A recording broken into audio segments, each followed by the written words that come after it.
Hi, I'm Tom Zimmerman from EMDR's Third Weekend. This is a podcast about what to do when memories want to come when you're working with a client with complex trauma, and how we might manage too much memory content wanting to come. It's a common enough situation that people bring to consultation. They're having a client with complex trauma that's struggling somehow in reprocessing. They have plenty of activation, but not much resolution, session after session.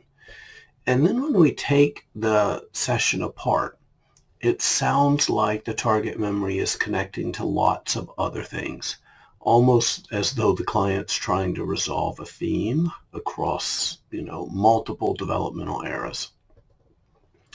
Often mixed up with all this, very often the client isn't just activating memory. They may also be pretty active trying to figure things out. And this is just a very, very common trauma strategy. I think we all do. That's kind of what rumination is trying to figure out traumatic content. So when this comes up in consultation, in a lot of ways, the therapist is doing what we've trained them to do, which is to stay out of the way and let things go where they need to go, or to notice things as they come up or as connections are made and formed. This is Shapiro's guidance, and there's a lot to be said for it if you're working with a relatively healthy person. Letting things go where they go, if you're working with a client with a really complex system, particularly early in their reprocessing, has a reasonable chance of sending them straight off a cliff. So understanding the difference between a complexly traumatized nervous system and a non-pervasively traumatized nervous system is really, really important, not just through the AIP lens, which I want to talk about now, but it's really, really important in how we're going to approach that nervous system. Our interventions and our approach has to match the nervous system that we're working with. It just has to. So if you've done any type of consultation with me, you know that this is what you'd see me do over and over and over. In EMDR, if you want to do EMDR well, you need to understand where the magic is. And the magic is not that you can go up to any memory and dink it and it's going to resolve. That's not the magic of EMDR. The magic of EMDR is that we can connect any old stuck, maladaptive piece of information into right now existing adaptive information if there's enough of it. Okay? So one of the things that we know about, if that's what the magic is, the difficult stuff has to connect to right now existing adaptive information, and that we can do that. We also know that our clients with complex trauma have an enormous amount of trauma.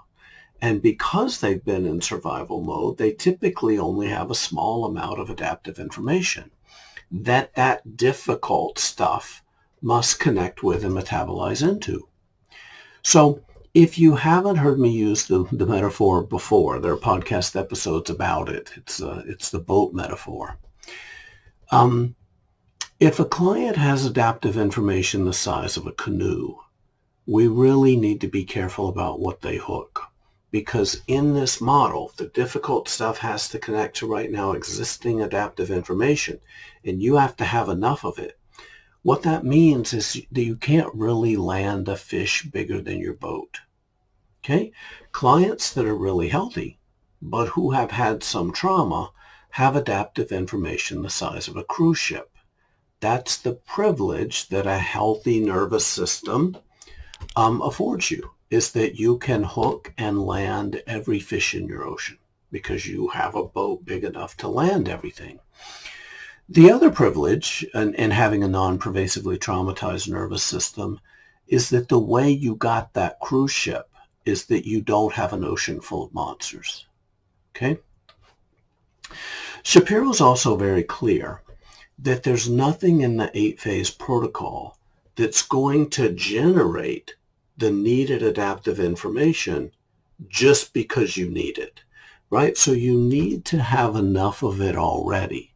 So metaphorically, there's nothing in EMDR that's going to somehow get you a bigger boat or give you a bigger boat just because you're hooked to a large fish.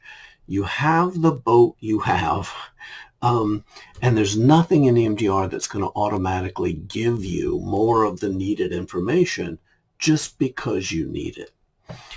There's another metaphor that I like. From the point of view of kind of putting all this together related to memory content, and how we might need to work. So imagine a very, very large open space. Kind of, pull up in your mind kind of an idea of a large sports stadium. Okay? And let's just imagine the huge field, whether it's football or what it is. Let's just imagine a huge field. And this field is the entire lifespan of the client up until this point. And what we're talking about is a client that's really healthy. So what that means is that field is almost completely clear and open. But as we survey the field, we see that there are just some piles of things on it. Okay? So if this is the client system that we're working with, we want to encourage the client to just walk around the field and pick up things, right? Just sort them out, look at them, evaluate them, put them in a knapsack. And we don't want to micromanage that, right? The client can walk around, form connections, and just knapsack the things, the things that come along. And everything in that knapsack can be resolved. If we over-intervene, we may be intervening in the client's work and slowing them down. And a lot of their work, to be honest, with people that have really healthy nervous systems, a lot of the work is the work in seeing those connections of how those kind of difficult piles of stuff connect and relate to each other. Okay?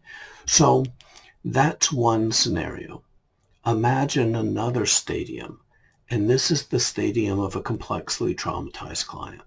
And instead of little piles scattered around the field, this stadium has been used for 46 years as a municipal dump. In fact, garbage bags, mattresses, food disposal, packaging are piled up so high that the whole inside of the stadium is filled to the highest seats to the very, very top of the stadium. Now what we're going to do is we're going to drop the client into the 37th yard line and put them 25 feet down into that pile with a knapsack. Do you see the problem here? Everything connects to everything else and it's also close. But yet we have this impulse to try to knapsack all of it, but there isn't the means.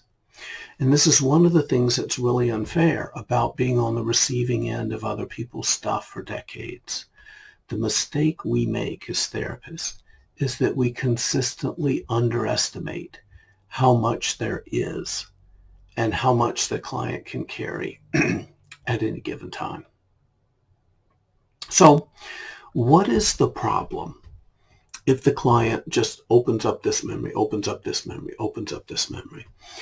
The problem is that if memory content comes in at a rate faster than their ability to digest, they can very quickly get pushed outside of their window of tolerance. And okay, well, let's back up a little bit. If you want to if that's the case, well, how do we find clients who have big windows of tolerance? Well, if you want to have a really big window of tolerance, it's really helpful to have had a really good life. Absent that, it can be a fair amount of work. Other podcast episodes are going to cover ways that we can help clients develop a bigger window of tolerance. These strategies do ask the client to sit with things that go, or at least feel like they're going directly against their survival strategies. One of the fastest ways to bump a client out of their window of tolerance in EMDR therapy is to activate too much memory in too short of a span of time. Again, we need memory content to come in EMDR therapy. We need it to come. but we need it to come in a tolerable and digestible rate. If it doesn't, the client will metaphorically choke. And back to the AIP model, clients with complex trauma often have a much slower metabolization rate than non-traumatized clients. Back to the boat metaphor. If you have an 8-foot canoe and you're hooked to a 10-foot shark, you aren't going to land it, at least not right now. And it makes absolutely no sense, if you're hooked to that 12-foot shark, to also hook onto 5 tuna, 2 whales, and 6 other sharks. So what this means, and I guess many people may not say it quite as directly as I do here, but I believe it. I've just seen it too many times. With clients with complex trauma, the more memory content they hook onto, the less likely any of it is to resolve or move in the session. I'm going to say that a little bit, just repeat it because it deserves repeating. With clients with complex trauma, the more memory content that they hook onto, that they bring into working memory, the more you bring into working memory, the less likely any of it is to resolve or move in this session. And our goal, our goal isn't just activation. Our goal is healing, right? Our goal in all of this activation is healing. There are purists out there, and some of them can be pretty major trainers, and they will ride the stay out of the way mantra until clients collapse into a puddle of gel. They'll say, if it takes 20 sessions to clear this memory, then stay out of the way, and it takes 20 sessions. I don't work that way. I'm sure my clients wouldn't tolerate me working that way. And I'm not sure that Shapiro was nearly as much of a Shapiro purist as some therapists kind of think that she was. Shapiro herself offers a wide range of forms of modification, enhanced resourcing, or restricted processing for clients with complex trauma and for clients with others in other special populations. So if you believe that everything that wants to come, we should let it, I want to try to identify some reasons why we may want to put some strict restrictions on the memory channel, even if the client can, quote, handle it, meaning even if there may be reasons for doing this, even if it doesn't cause the client to overheat. Okay? First, when clients with complex trauma overactivate on the memory channel, it's not unusual for the body to feel very strongly like it did in that memory and also like it did in that developmental era. And the present body state as a result of that overactivation can serve as a magnet that can pull a lot of adjacent content in. And again, that content is adjacent in that it's coming only because it has the same body feel, and it's stored right there in that tight, very, very tight network of memory. But if we can avoid overactivation, right? If we can avoid activating too much memory content, a lot of the adjacent memory might be resolved through generalization if we can just stay focused on the memory that we went through all the trouble to identify as our target in the first place. So again, with clients with complex trauma, there's so much stuff stored in little bitty tiny areas. We light a little piece of it and all of it wants to light up. Just because something wants to come to your picnic, that doesn't mean it's a good idea. So if it's not always a good idea to let everything on the memory channel that wants to come, I want to walk you through my own little very simple decision tree. The things that are going through my mind when the client says a memory or a group of memories want to come and I'm working with a client with complex trauma. The very first thing I'm thinking about is time, right? One of the most important jobs of an EMDR therapist is to keep a close eye on the clock. You need to be able to know what time it is. And if it's nearly time for closure, we're routing that information into a container 100% of the time. We don't open what we don't have time to process, or we may struggle to find the time to close. Let clients know this. Very, very often, stuff is going to want to come as they're coming up from one memory. I almost describe it, you kind of clear out one house and boom, you're right there on the front porch of the next. Just because you're on the front porch of the next, that does not mean you have to go into that house. Another very important thing that is informing whether we container this content or whether we encourage the client to open it.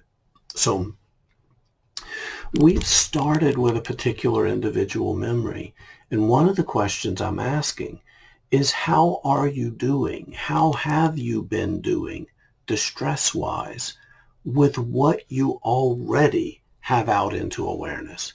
So if you're struggling to digest, or in fact, if you're choking on the last few bites of the memory that we started with, it makes absolutely no sense to bring more content, right? And ask the client to digest more when they're kind of choking on the content that they have already. So the best time to let new content in is when we have both time for that content and the capacity to absorb the distress of it. Long story short, if the client's body-based SUDS in this moment is a 7, 8, 9, 10, now is probably not a good time to open up another memory, even if we do have the time. Another thing I think about and I consider is this memory an adjacent memory, or is this memory a feeder memory, this memory that wants to come? There is a situation where we're going to want to pivot from the memory that we're working on to another memory. And that situation, well, this doesn't happen as often as some trainers imply with clients with really complex trauma. I mean, it happens sometimes. It is not an every day, every week, every month thing. I mean, to be honest, it happens sometimes and you need to know about it, but it's not one of the biggest places that people get stuck, in my estimation. So if the client is working, for instance, the client's working on a conflict with a boss, and they tell you, oh, crap, this isn't about the boss. This is about that thing my dad said to me when I was 6 years old. Then we probably do, right? We do need to pivot to that earlier memory, because the distress in this one is actually coming from the earlier one, okay? We may need to, for this memory to clear, we may need to pivot and resolve this earlier one, but we don't necessarily have to do that today. That's a collaborative conversation between, the therapist and the client. We can always just container all of it if the client thinks that's a good idea, because we started here because the client wasn't prepared or didn't feel like they could go there. So I mentioned this distinction between an adjacent memory, which is coming because it's stored very closely to the target memory and probably has the same body feel, from a feeder memory, in which an earlier memory, right, is forming the distress in our target memory. So it is important to be able to quickly sort out the two. Okay, so in conclusion, when you do initial reprocessing with clients with complex trauma, you're going to have information, right? Even if that information just helps you clarify their narrowness of their window of tolerance, even if that information is what we might, call information about apprehension, right? Or information about difficulty processing. Information in EMDR is a gift, right? Quote, disasters in EMDR are gifts. Because they're giving us very, very, very important information about this client's nervous system and how it works. So it's also not just the sheer number of memories in direct awareness that can push a client out of their window of tolerance. In other podcasts on EMDR's third weekend, you'll read about the videotape approach. There's a script for it where I talk about how going into one of the biggest memories and going into it at the worst part may be inadvisable for many clients with complex trauma. And Shapiro herself suggests alternatives. So again, if we're talking about the problems of memory and deciding whether to let memory content come in, how much memory content, and how a lot of times when clients really struggle with EMDR, they're struggling because too much memory content is coming in too quickly. Let's also don't forget that one of the ways clients get pushed out of the window of tolerance isn't from the sheer volume, but it may be from the intensity that memory content is coming into. So again, in review, clearing a memory will cause generalization if that memory resolves. If that memory doesn't resolve, it isn't going to cause much generalization. Said differently, clearing one memory may clear many adjacent memories. Healthy clients can let things connect, right? Remember that field with a pile here and a pile here and a pile here? Healthy clients can let things connect because there's so much space and they can move between those spaces with so much ease. Space between their piles of trauma. Clients with really complex trauma, again, they're kind of like the house of a hoarder that has just been obliterated by a tornado. In that case, we need to start by starting somewhere. We pick up one thing, ideally not 1,000-pound chunk of the chimney. We pick up one thing and we put it somewhere, and then we pick up something else. We can't move it all at once. We can't move everything that needs moved right here, right now. Clients need to know this. One of the things that really stinks about being someone who's carrying all of this stuff that was done to you is that the client has to be both the jail and the jailer. So memories don't get paroled when a riot is happening right here, right now. We have to do this work calmly. We have to do this work intentionally. And we start this work by starting one piece, one purposeful and careful step at a time.